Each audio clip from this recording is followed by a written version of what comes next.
So I'm going to lecture this. What I'm going to lecture on today is the second part of chapter 6, and we'll start that today. Continue that on Monday. Then on Wednesday we'll have a review for the second midterm, and then the midterm on Friday. Yes, Sarah. Would it be a similar format? Yeah, the format of the second midterm is very similar, or will be very similar to the first midterm. I'm sorry? It is not cumulative. Somebody's very happy over here. It focuses on chapters 4, 5, and the first part of 6. All right? And we'll talk about it again when I do a review on Wednesday of next week. Okay, but today we need to talk about a new topic, and is what we know in fluid mechanics, and you already have an idea of what this is. What we know in fluid mechanics as irrotational flow. All right? So we're going to spend the equivalent of a week, about 3 lectures, talking about irrotational flow. You all know what irrotational flow is. What's irrotational flow? Electrical engineering person. What would you say irrotational flow is? He's telling you. That's very good. When the vorticity is 0, right? Which means what he said, that the fluid elements are not rotating. They can travel, they can deform, but they will not rotate. So that's what we call irrotational flow. Another name for irrotational flow in fluid mechanics is potential flow. So those two names are equivalent, potential flow or irrotational flow. You will see during today's lecture why irrotational flows are called potential flows. Now you remember we talked earlier about how a flow that is irrotational can become rotational. And I gave you a specific example. Remember that?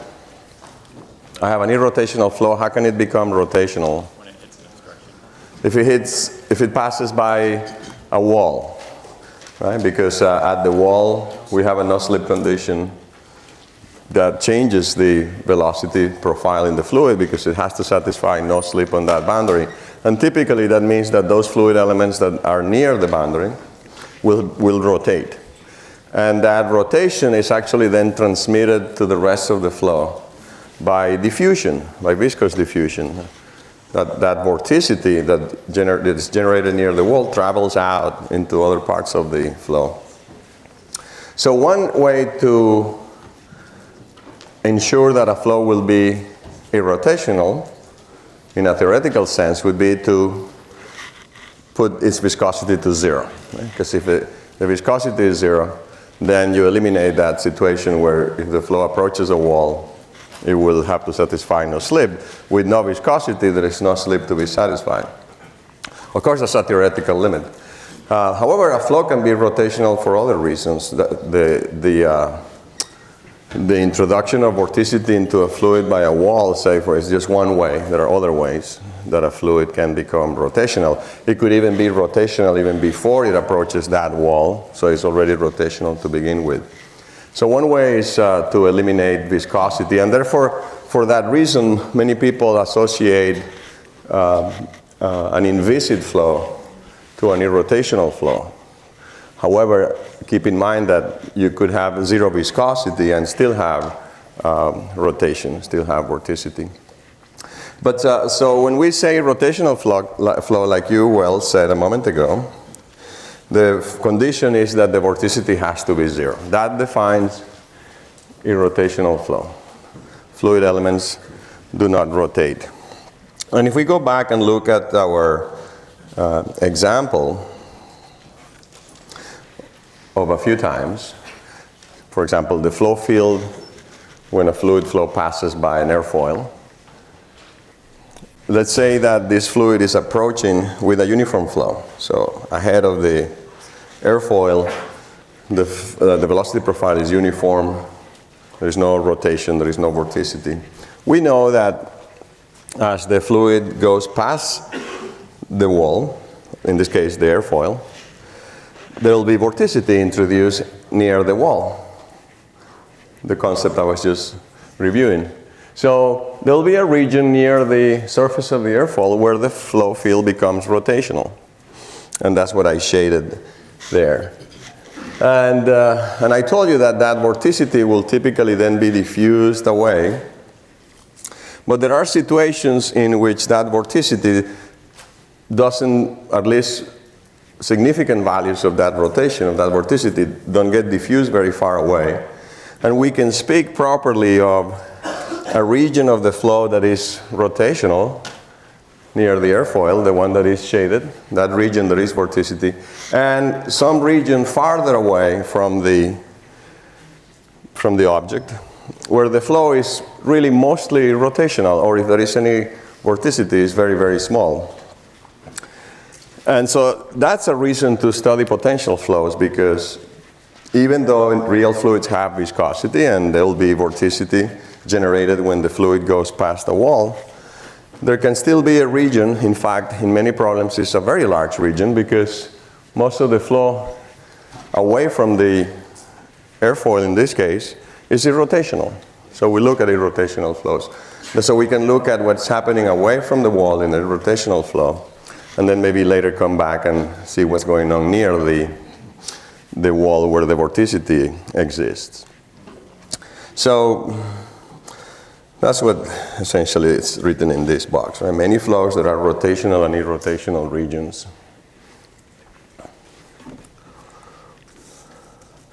So let's focus on two additional simplifications that are actually common to our approach in our course.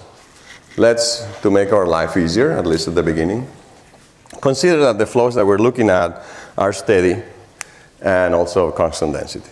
So let's not worry about variations in density. Let's not worry about unsteadiness. Those could be added later. So with all the conditions that we are imposing, we know, for example, that we can use the Bernoulli equation if we are in the irrotational region, in the so-called, quote-unquote, inviscid region, which is sometimes, like I said a moment ago, a name that people associate with irrotational flow. They say, well, inviscid, but I always like to say, quote-unquote, inviscid. It's really irrotational, but the viscous effects are not important. So if the viscous effects are not important, of course, we can go back to our old friend Bernoulli's equation, because that equation was derived under the conditions that the density was constant, that the flow was steady, and that the shear forces that are the ones introduced by viscosity were negligible. So we can then, if we make the assumption that the viscosity is not important, use Bernoulli's equation in connection with the rotational flows. All right? So I told you also a moment ago that another name for an irrotational flow is a potential flow. I don't expect anybody to know why, but I'll ask. Does anybody know why we can call an irrotational flow a potential flow? The answer comes from mathematics. Anybody knows? Yes?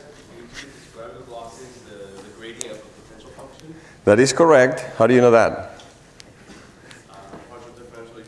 Okay, well, or actually, I would say probably vector calculus. Vector calculus. There is an important mathematical concept, which is what is here on the right-hand side in red. If I have a function, any function, phi, I'm calling it phi, capital Phi. This is a function of space. So it's a function of x, y, and z. And it's a scalar function. This is a new function for us. We haven't talked about this function phi. So suppose I have a function phi, and I take the gradient of it. We all know how to take the gradient of a function. We do it all the time, for example, with pressure.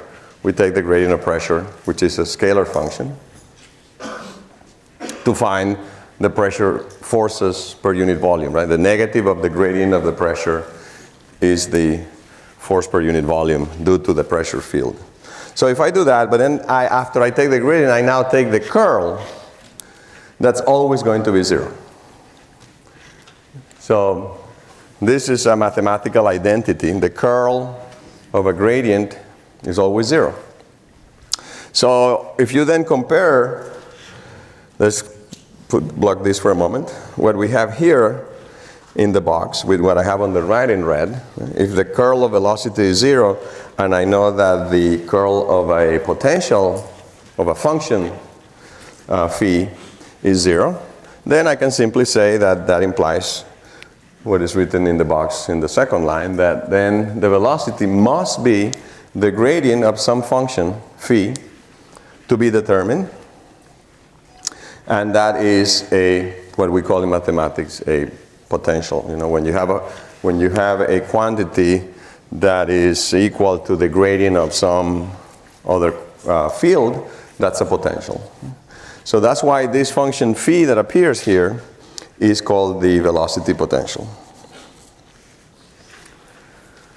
And so we're learning this right after we learned about the stream function, and it's going to be blurred in your mind because you're just learning about stream function psi earlier, but recently, and now we're talking about new function phi. So it's important for you to keep them apart in your head. You know, what the conditions were for the stream function to exist, and the conditions that we are requiring now for this velocity potential. So let's review very quickly. What condition is needed for us to talk about a stream function? 2D is correct, right? So if I have a two-dimensional, always assuming that for the time being that the flow has constant density and is steady, although that doesn't matter. If it is constant density and 2D, there will be a stream function. So the thing to retain is that for a stream function, I want a two-dimensional flow. And for a velocity potential, what do I want?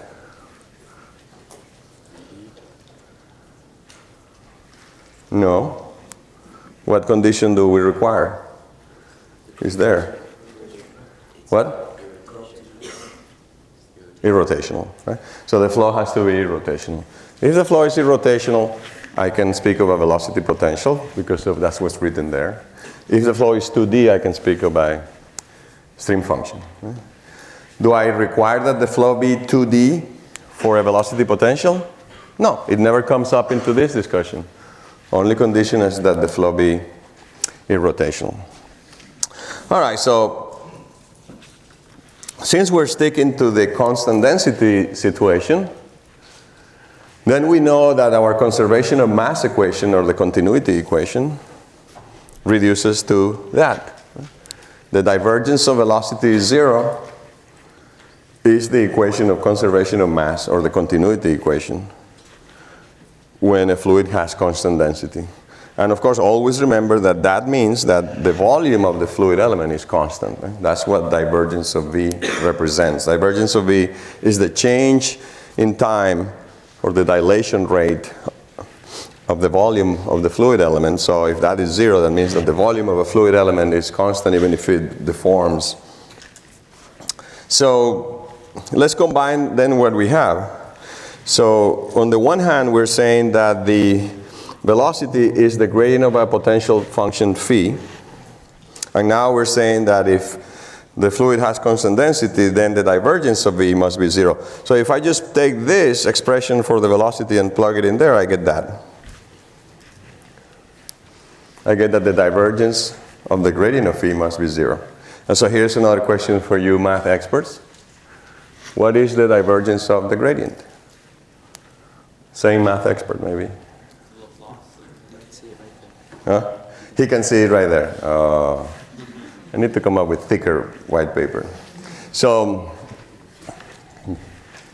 you can see there is a ghostly image coming through the paper. The divergence of the gradient is indeed the Laplacian. So this expression on the left-hand side, the divergence of the gradient, is the Laplacian. And since it has to be 0, then the Laplacian has to be 0. And if the Laplacian of a function is 0, that's what we call Laplace's equation. So Laplace's equation is divergence, it's divergence of the gradient, or the Laplacian of phi equals to 0. A very important result, very crucial result, because we still don't know what this function is other than it represents the velocity potential. It is a velocity potential, but now we know that for any flow field which is irrotational, that velocity potential satisfies Laplace's equation. And if I ask you what physical law is this representing now for us? Who said it?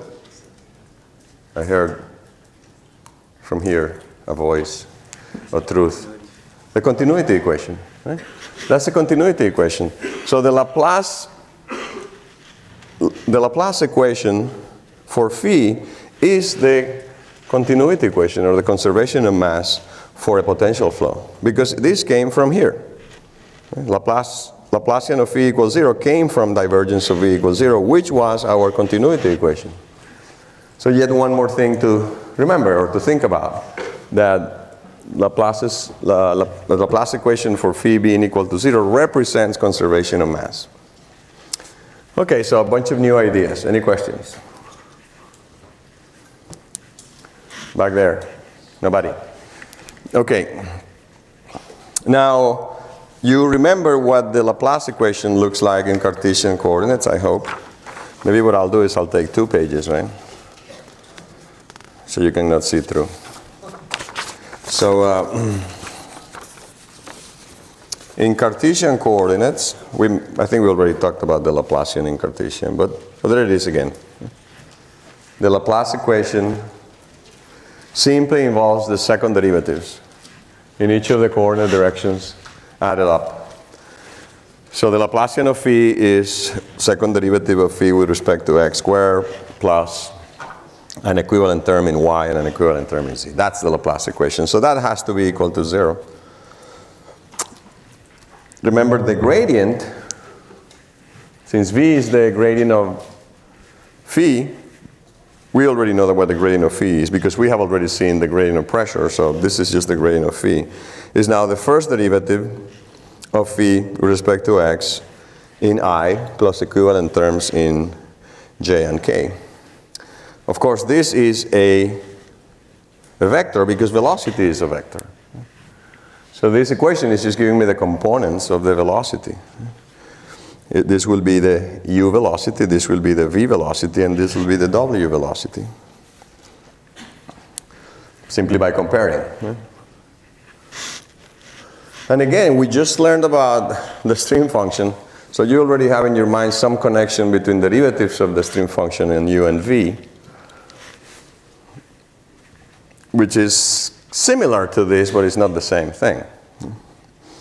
First of all, you recall that when we were talking about stream function, it's 2D, so there was only u and v, and therefore only this side dx and this side dy. But now phi is three-dimensional, so there is partial phi, partial x, partial phi, partial y, partial phi, partial z. So these are then the components of the velocity in a three-dimensional flow, which happens to be irrotational. Most of our work is in, or most of the problems that you will see are in Cartesian coordinates, but once in a while you might see a problem in cylindrical coordinates. So if instead of coordinates x, y, and z, you're dealing with a problem which is more easily solved in cylindrical coordinates r, theta, and z, then you of course need to know what the Laplace or the Laplacian looks like in cylindrical coordinates, and you can see it's a little bit different. It's not as straightforward as it is up here. x, y, and z. When you're dealing with r, theta, and z, then that's what the Laplacian looks like. The last term, of course, is the same because it's the same z. Right? Z is the same in Cartesian or cylindrical. But r and theta replace x and y, and then the terms involving r and theta are different. That's just because of the geometry difference, the coordinate difference. And if you need to write then the expression for the gradient in cylindrical coordinates, then it has, again, 3 terms. But now it's not I, j, and k. It's some unit vector in the direction of r, some unit vector in the direction of theta, and no reason to change the name of k because that's a unit vector in the direction of z. And the terms themselves are d phi dr, but then you have this 1 over r d phi d theta. So the components of velocity in cylindrical coordinates are given by these 3 expressions. We call them u sub r, u sub theta, and u sub z, just to be consistent.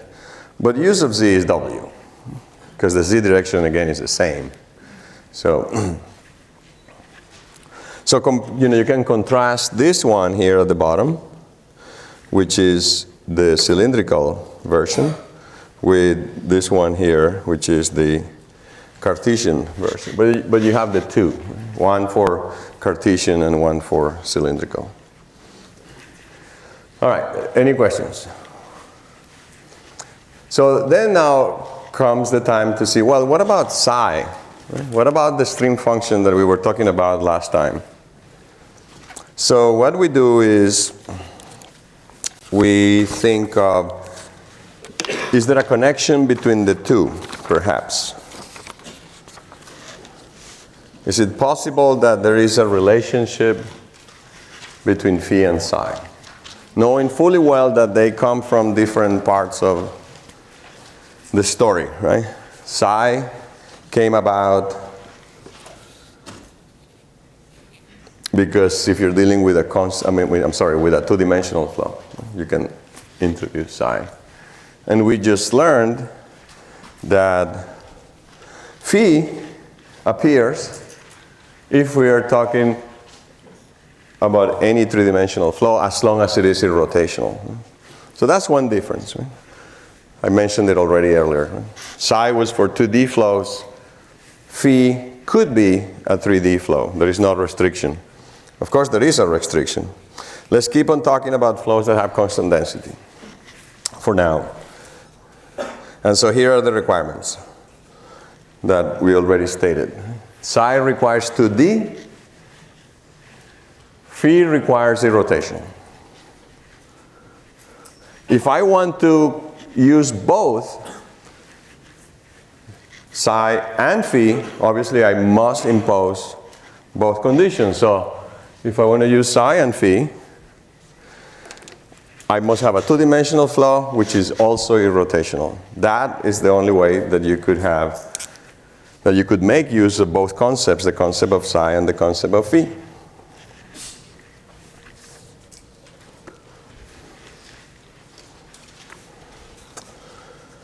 Remember that?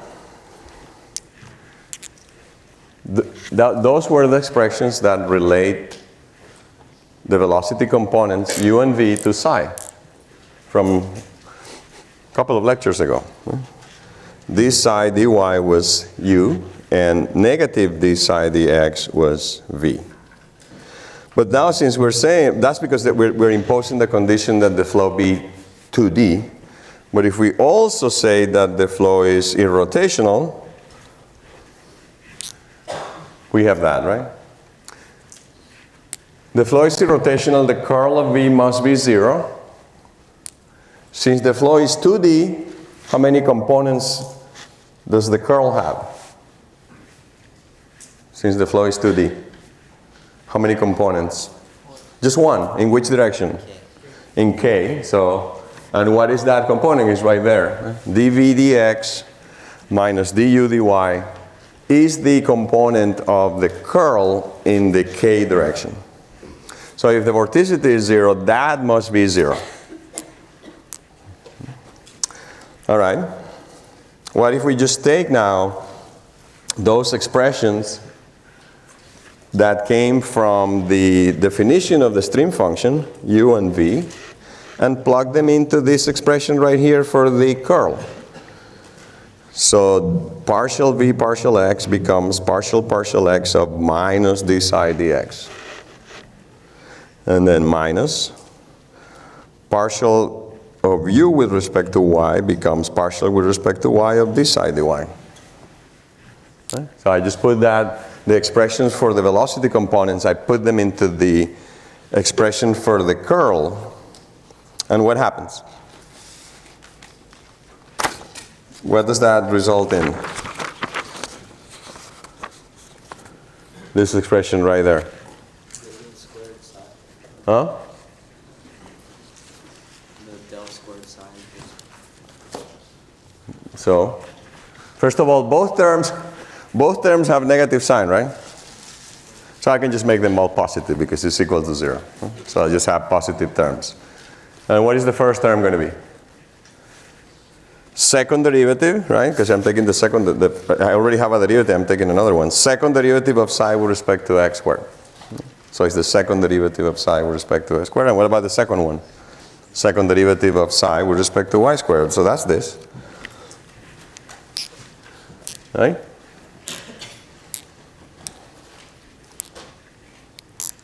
And what is that?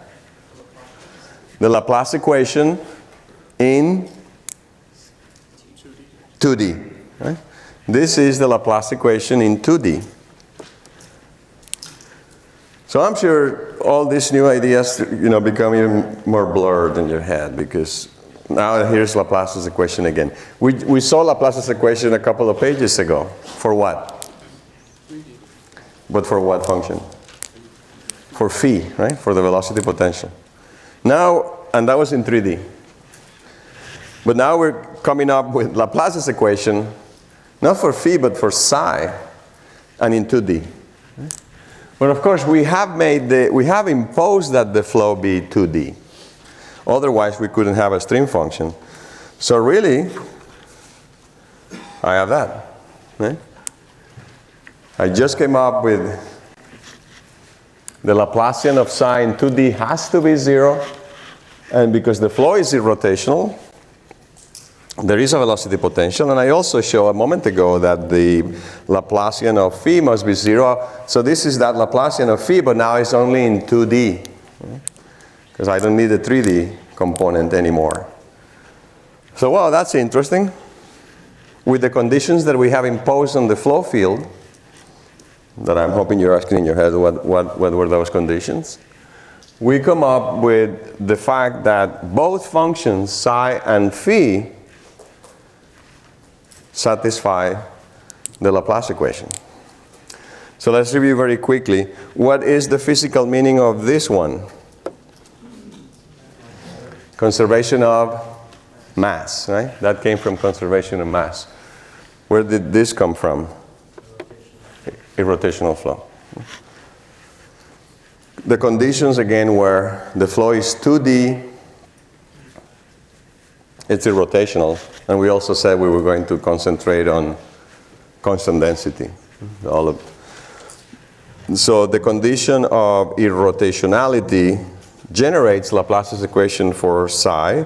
The condition of constant density and irrotationality generate, because this came from conservation of mass. It has to be rotational because otherwise there wouldn't be a phi. But it was the equation for conservation of mass for constant density. So we find these interesting two results. That both psi and phi must satisfy the two-dimensional Laplace equation. Does that make the two functions identical? Are they really the same? Two functions, phi and psi, they satisfy the same equation. Does that make it identical? No, it doesn't make them identical. We'll see that there are differences still. All right. So let's start looking at those differences. What is that expression for? If I write d phi equals partial phi partial x dx plus partial phi partial y dy, what do we call that? Exact differential. The exact differential. We've seen this before when we were working with psi. That's the exact differential of a function phi in 2 dimensions. And of course, we saw that d phi dx is u, because remember, the gradient of phi is the velocity vector, so d phi dx is u, d phi dy is v. So I just put that in there. This is starting to look a lot like something else that we did, but it's not the same thing. So now I get d phi equals, or the exact differential of phi is equal to u dx plus v dy. So now we say, well, phi is a function of 2 variables, right? Function of x and y. So if I have a field, again, if I plot x and y coordinates on the floor, right, phi could be the function that is plotted on the 3rd axis, perpendicular to the floor, and it'll be a 3-dimensional surface. So what if I walk on that surface, maintaining the same altitude? Right? So I walk around without going up or down. Then, of course, what I'm saying is that phi is constant. You'll have 0 differential, because I'm not changing phi. And therefore, what we're saying, if phi is constant, is that u dx plus v dy is equal to 0. Or if I separate the two things, the two sides, I get dy over dx equals minus u over v. What is this similar to? But is it the streamlines? Is that the equation for the streamlines? Yes or no? Is that the equation for the streamlines? No, it's not. It's not. That was not the equation for the streamlines. What was the equation for the streamlines? It was dy over dx equals v over u, right? Because it has to be corresponding sides. So it's like it's the negative and inverse, right, of that equation. And we wonder, what does that imply? Somebody said the magic word. There is something about perpendicular. So we already know this. We're going to get there very soon. You are already ahead of us.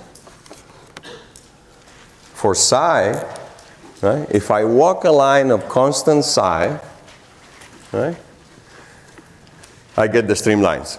We know that from our study of the stream function a couple of lectures ago. So if we walk a path, so the same idea, x and y are on the floor level, and z represents the function that you're plotting, and you have these two functions, phi and psi. So if I walk the psi function on a path that keeps psi constant, then I get that, and we agreed those were the streamlines. So the streamlines were defined as lines where psi is constant. And as you can see, now some lines are such that make phi constant. And as somebody just said, this has an important implication.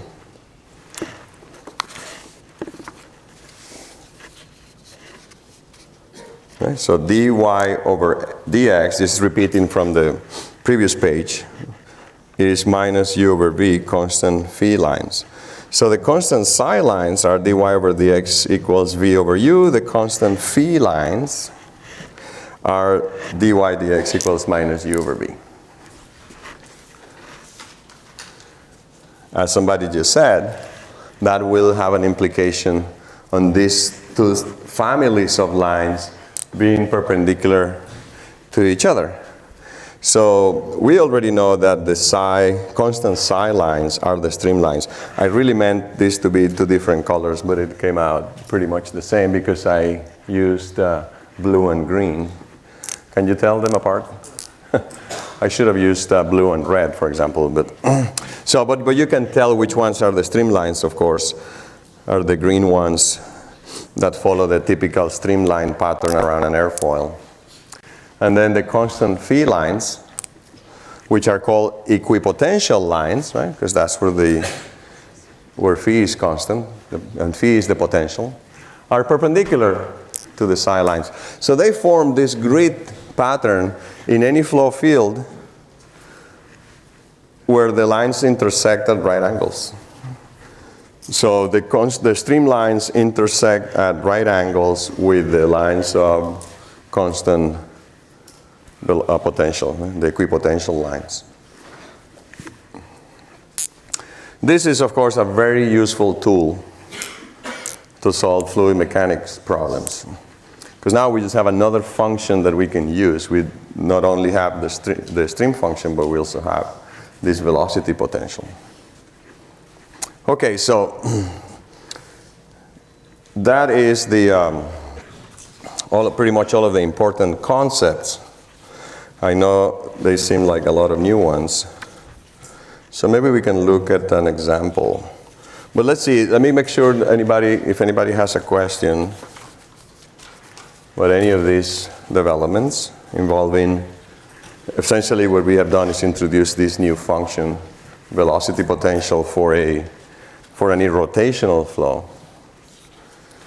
Although we have now just concentrated on 2D flows so that we can also use the stream function. So, one important thing to keep in mind if we go back to this one is that, right? That we are requiring both conditions to be able to use both stream function and velocity potential, that the flow be 2D and that it be rotational. So let's look at an example.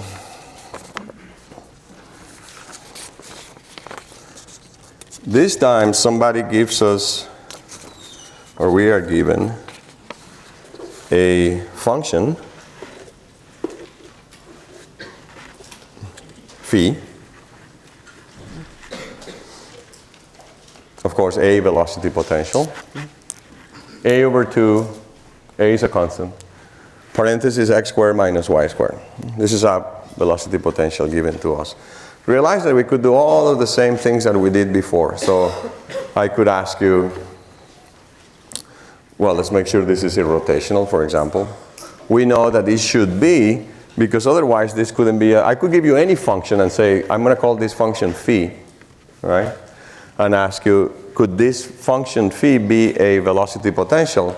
And what you have to test is if it has zero curl. So you find that you can find the velocity components, u and v, find the curl, and if the curl is 0, then you answer yes, that is indeed a possible fluid flow field, at least it is a potential flow field. So in this case, we're not asked that. We're actually asked to find psi. Because remember, we can have both phi and psi. So suppose that you separately do that test and you find that, yeah, indeed, this has no curl. Then the next question is whether there is psi. So one thing to check, of course, is that this be a 2D flow. Otherwise, there couldn't be a psi. But it's obvious that it is a 2D flow because there is only x and y. So I could go ahead and find u and v. Right?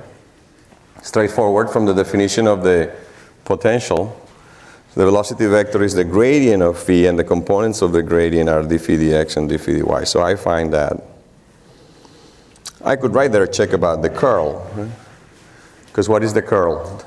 dv dx minus du dy. Right? But what's dv dx? 0. And what's du dy? 0. So both terms actually in the curl expression are 0. So it is indeed irrotational by simply looking at that. Now if we want to find the stream function, then of course we have to write the expressions for the velocity components in terms of the stream function. So in that case, u is this psi dy, and we can get, or we already have what u is from the 2 lines above, right? So u is ax, so I'm saying, well, this psi dy must be ax, And v is negative this side dx. But we know that v, again, from the line above is minus ay. So I get this side dy is ax, and negative this side dx is minus ay. So how do I find psi from those two? Simply by what? Integrating this. And we did a similar problem last time involving this type of integration. So I can take the first one.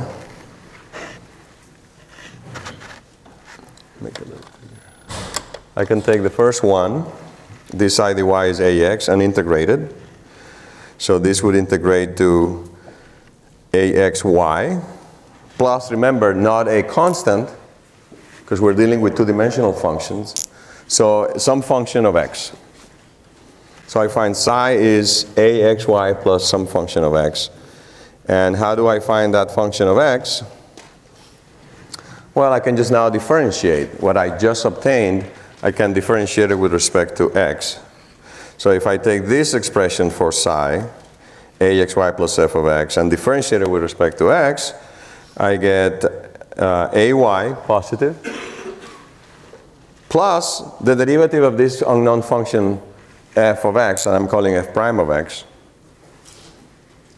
And I know that that must be equal to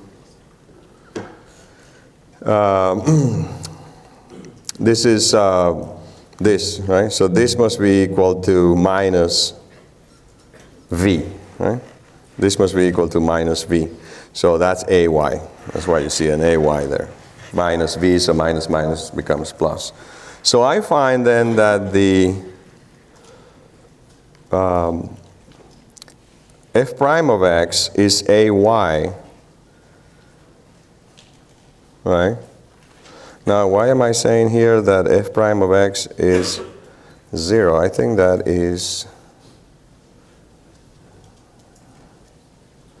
a typo, isn't it? Because you have negative d psi dx for b is negative ay. Oh, yeah, I'm sorry, thank you. I blanked out. Yeah, so I forgot that there was this term over here. Right? So the full equation is really plus ay plus f prime of x. I was just looking at this part and say, what's going on here? Plus f prime of x equals plus ay. So I can just cross out the ays, right? Cancel out the ays. So I'm getting that indeed f prime of x, even though we always have to make the assumption that it's a function of the other variable. In this case, f prime of x is 0, which means that f of x must be a constant.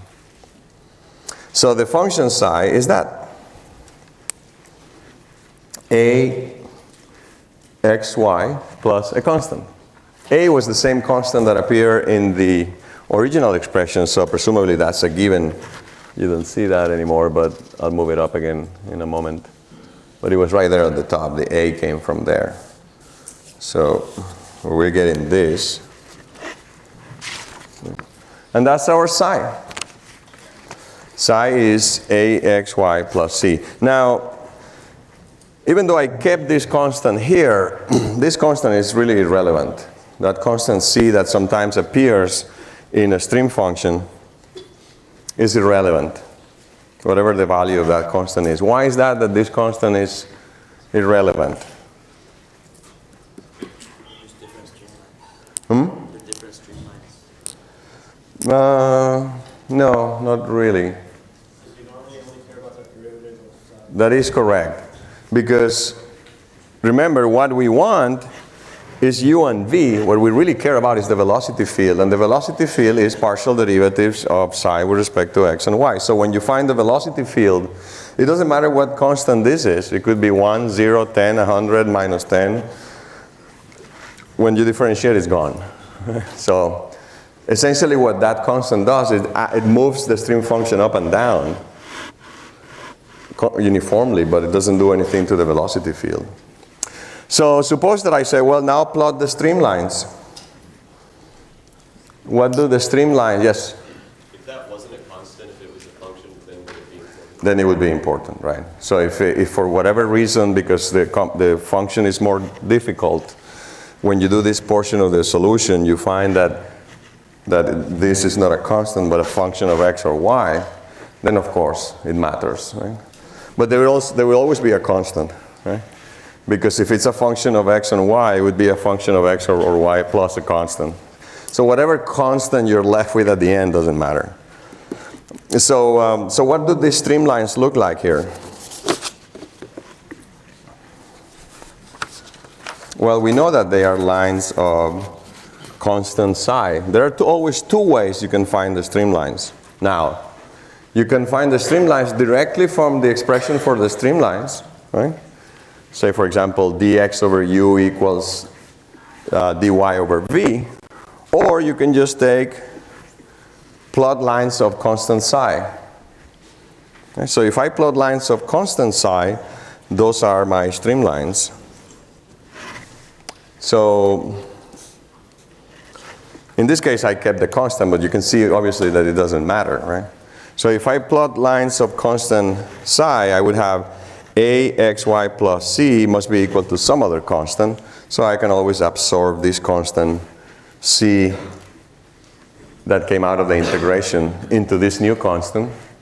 And in fact, I can divide by a. So move this c to the right-hand side and divide by a. You end up with some other constant, c1. Right? So lines of constant psi are given by this equation. And which family of lines is this?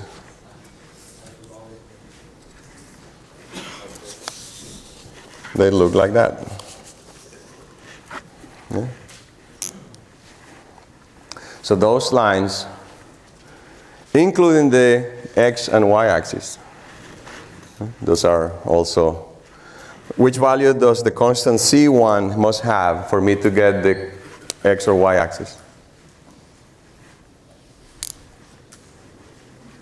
What's the value of c1? 0. If the constant is 0, then I get xy equals 0. That's either axis. The product xy equals 0 gives me either axis. Right? But if it has any other value that is non-zero, then I get this family of hyperbole. Right? So I will then ask you maybe as an exercise to add the equipotential lines to this plot. Right? You can graphically do it right away, but you also have the expression at the very top of the problem. Right? This is what we started with, was with the potential function. So to finish the problem yourself, add the equipotential lines. Okay, we have 1 minute. Any questions? Yes? In all this, are we assuming the acceleration is 0? No. We haven't said anything about the acceleration. And in fact, it's not 0.